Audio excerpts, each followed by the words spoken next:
조건 P, x는 4의 배수이다. 조건 Q, x는 2의 배수이다. 이 두 조건을 다음과 같은 문장 구조로 x를 4의 배수라고 한다면 x는 2의 배수가 된다. 곰곰이 생각해보면 옳은 표현입니다. 그래서 참인 명제가 되죠. 좀 더 풀어서 자세하게 말한다면 x를 4의 배수라고 가정한다면 결국 x는 2의 배수가 된다가 되는데요. 이 문장 구조는 가정이면 결론이다. 두 개의 조건을 가정과 결론으로 묶어서 하나의 문장 안에 표현되면 이제부터는 참과 거짓이 분명한 명제가 만들어집니다. 그렇다면 참과 거짓을 결정하는 객관적인 방법은 무엇이 있을까요? 가정이 참이 되는 대상과 결론이 참이 되는 대상, 즉 가정의 진리집합에 있는 4의 배수가 결론의 진리집합 안에 있는 2의 배수 안에 모두 들어간다면, 즉 P가 Q의 부분집합이 된다면, 가정이 결론에 포함이 된다면 이때부터는 참인 명제가 되고요.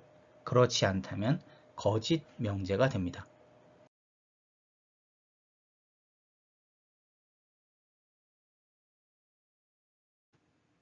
x가 4의 배수이면 x는 2의 배수이다. 좀 더 간결한 문장으로 나타내면 4의 배수는 2의 배수이다가 됩니다.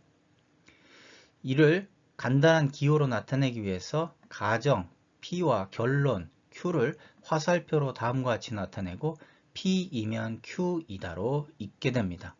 이와 같이 조건을 이용해서 명제로 만들었기 때문에 이를 조건문 또는 조건명제라 하고요. 가정의 진리집합이 결론의 진리집합에 다음과 같이 포함이 된다면 참인 명제가 됩니다. 여기서 가정과 결론의 위치를 바꾸어서 조건문으로 나타내면 Q이면 P이다가 되고 2의 배수는 4의 배수이다가 되죠. 이때 가정의 진리집합이 결론의 진리집합에 포함이 되지 않거나 그 반대이면 거짓 명제가 됩니다.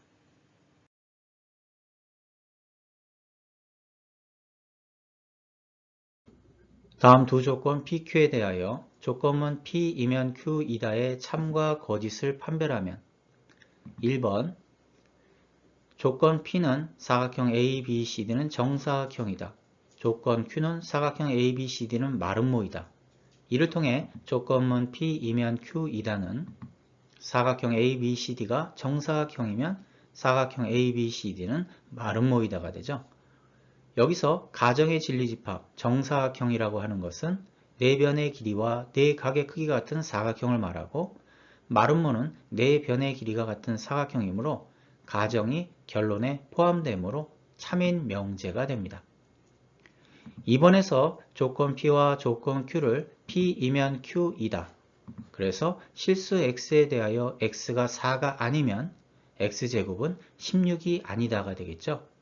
이때 가정의 진리집합은 4가 아닌 모든 실수가 되고 결론에 대한 진리집합은 플러스 마이너스 4가 아닌 모든 실수가 되므로 가정이 결론을 포함하게 됩니다. 이렇게 되면 거짓 명제가 되겠죠. 3번에서는 조건 P와 조건 Q를 통해 P이면 Q이다. 이는 실수 x에 대하여 x가 마이너스 2 이하이면 절대값 x는 2보다 크다가 되죠. 여기서 가정의 진리집합은 마이너스 2 이하인 모든 실수가 되고 결론의 진리집합은 마이너스 2보다 작거나 2보다 큰 모든 실수가 되는데 가정에서는 마이너스 2를 포함하고 있지만 결론에서는 마이너스 2를 포함하고 있지 않기 때문에 가정이 결론을 포함할 수 없습니다. 그러므로 이는 거짓 명제가 됩니다.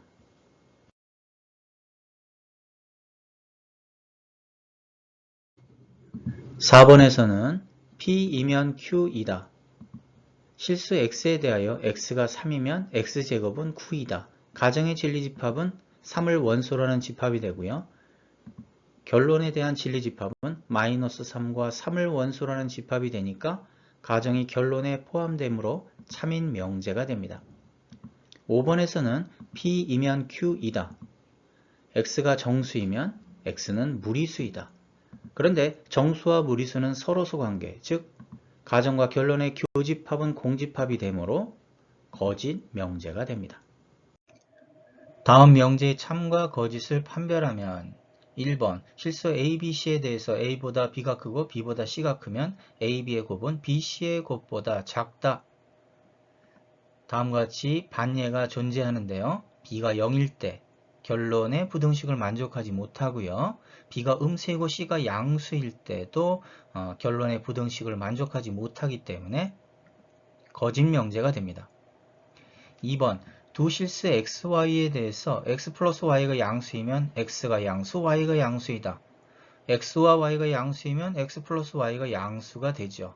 그런데 양수의 절대값이 음수의 절대값보다 클 때도 이 양수와 음수의 합이 양수가 될 수 있습니다. 그래서 가정의 진리집합이 결론의 진리집합보다 크기 때문에 그리고 포함하기 때문에 거짓 명제가 됩니다. 3번 실수 n이 소수이면 n제곱이 홀수이다. 소수라고 하는 것은 일반적으로 다 홀수이긴 하지만 첫 번째 소수인 2일 때 제곱은 짝수가 되죠. 그래서 거짓 명제가 됩니다. 4번 x, x-1, x-2의 곱이 0이면 x 플러스 1, x-2의 곱이 0 이하이다. 자, 그러면 가정의 진리집합은 0, 1, 2가 되고요.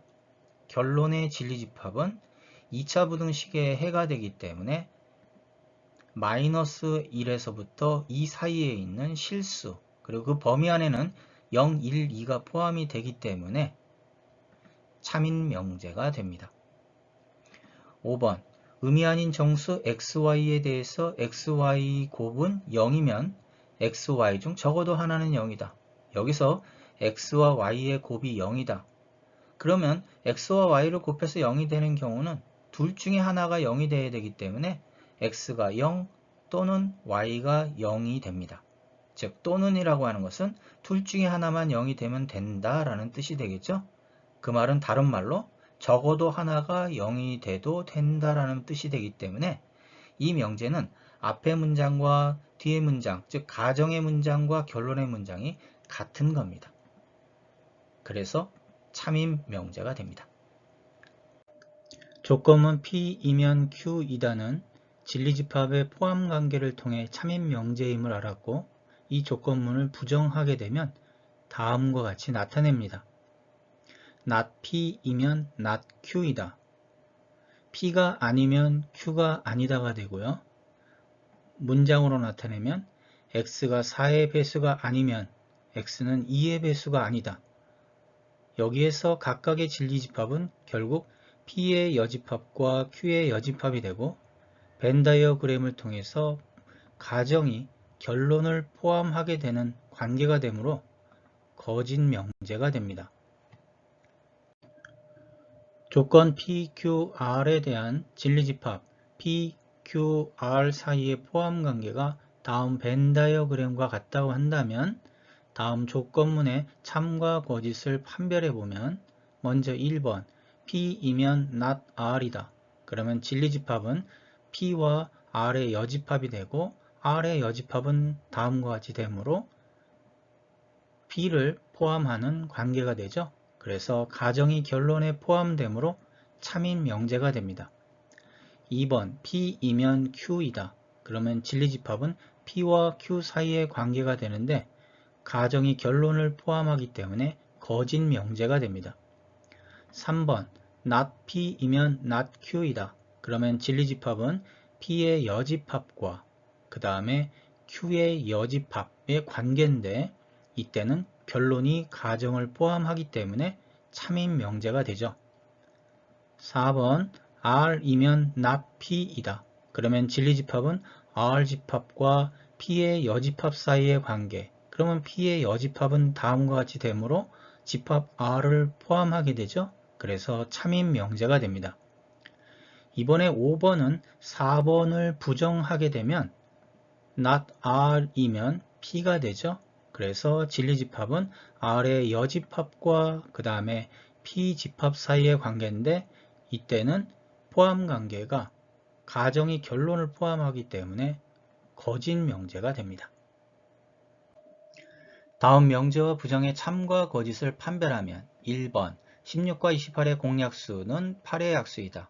여기서 16과 28의 공약수라고 하는 것은 16과 28의 최대 공약수 4의 약수를 말합니다. 그래서 4의 약수는 8의 약수가 되므로 참인 명제가 되겠죠. 부정을 하면 16과 28의 공약수가 아닌 수는 8의 약수가 아니다. 즉 4의 약수가 아닌 수는 8의 약수가 아니다. 가정에 4의 약수가 아닌 수 중에는 8이 포함이 되어 있지만 결론에 8의 약수가 아닌 수 중에는 8이 없습니다. 그래서 가정이 결론을 포함하므로 거짓 명제가 됩니다. 2번 공집합은 다음 집합의 원소이고 부분집합이다. 여기서 이 고라고 하는 것은 그리고를 뜻하고 동시에 만족해야 된다. 원소도 되고 부분집합도 돼야 된다. 그런데 공집합은 다음 집합의 원소가 아니므로 거짓 명제가 됩니다.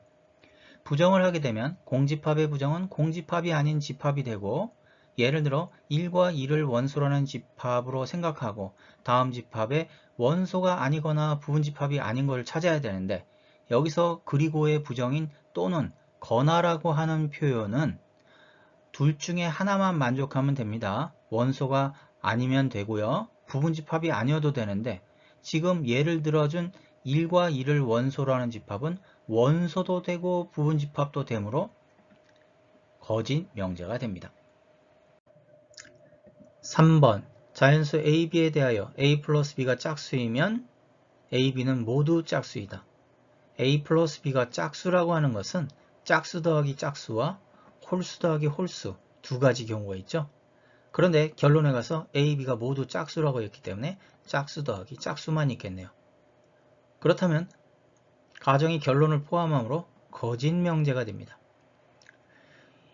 이 명제를 부정하게 되면 not P이면 not Q가 되는데 부정이라는 표현에서 보면 짝수는 홀수가 될 테고요. 모두라고 하는 표현은 동시에라는 표현이고 풀어서 얘기한다면 A가 짝수 그리고 B도 짝수이다. 부정의 표현은 동시에는 적어대가 되고 그리고는 또는이 되고 교집합은 합집합의 개념이 되죠.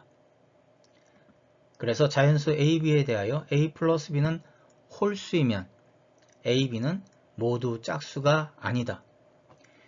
여기서 모두 짝수가 아니다 해서 모두가 아니고 짝수가 아니기 때문에 동시에의 부정인 적어도와 홀수로 표현되어야 됩니다. 다음과 같이요. 자연수 A, B에 대해서 A 플러스 B가 홀수이면 A, B는 모두가 아니다니까 적어도 짝수가 아니다니까 하나는 홀수이다로 표현이 되죠. 적어도는 또는으로도 표현되기 때문에 다음과 같이 A가 홀수 또는 B가 홀수이다. 여기서 또는이라고 하는 것은 둘 중에 하나만 성립하면 되죠. 그래서 A 플러스 B가 홀수라고 하는 것은 짝수 더하기 홀수, 홀수 더하기 짝수의 경우가 되고 A, B가 모두 짝수가 아니다. 즉 적어도 하나가 홀수가 돼야 되기 때문에 짝수 더하기 홀수, 홀수 더하기 짝수, 홀수 더하기 홀수의 경우가 나타나게 되죠. 그래서 가정이 결론에 포함되므로 부정은 참인 명제가 됩니다.